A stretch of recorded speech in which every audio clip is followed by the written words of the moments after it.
And here in Ontario, a rare sitting of the legislature today. And Cynthia Mulligan has been following everything coming out of Queen's Park. Cynthia, what are we learning today? Well, Janella, a lot of new developments out of Queen's Park today. The state of emergency has been extended at least until May 12th, and Doug Ford confirmed school will not resume May 4th. And he announced he is tackling the devastating spread of COVID-19 in long-term care homes. Roughly half of all the deaths in the country are linked to these homes, and the Premier is now redeploying teams of hospital staff to those that are hardest hit. We're in the fight of our lives right now, and our enemy is ruthless. It preys on our seniors and the most vulnerable.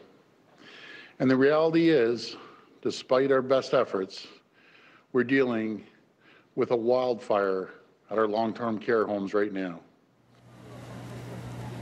The Premier says the big curve that was feared in hospitals has not happened, so some frontline hospital staff will be moved to long-term care homes that need help, and infection control specialists will be sent in. The provincial government also announced a new emergency order that will ban workers from doing shifts in multiple homes. That practice has largely contributed to the devastating spread. It was a lesson learned during SARS, but nothing changed. Going forward, do you think that this is a change that should be permanent? That long-term care workers can only work in one home and be paid a salary so they can survive on that instead of working part-time hours in multiple homes? This is just a personal view, and I have to rely on our chief medical officer and our health team. Personally, yes.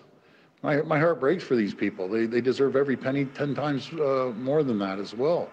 But again, that's my personal opinion. I will take the advice from our chief medical officer and the team and long-term care as well. And the changes just can't come soon enough. Another outbreak has been confirmed here at the Eatonville Care Centre. 27 residents have died as a result. The home also has 53 COVID-19 cases with 70 test results pending. The province says there are 136 reported deaths in long-term care, with outbreaks at 114 of the homes. And as I mentioned, the state of emergency has been extended in Ontario for at least 4 more weeks, and Premier Ford confirmed school will not resume May 4th. That's really not a surprise. He did add, though, that it does not mean the school year is cancelled, and says the Minister of Education will have an announcement in the next couple of days.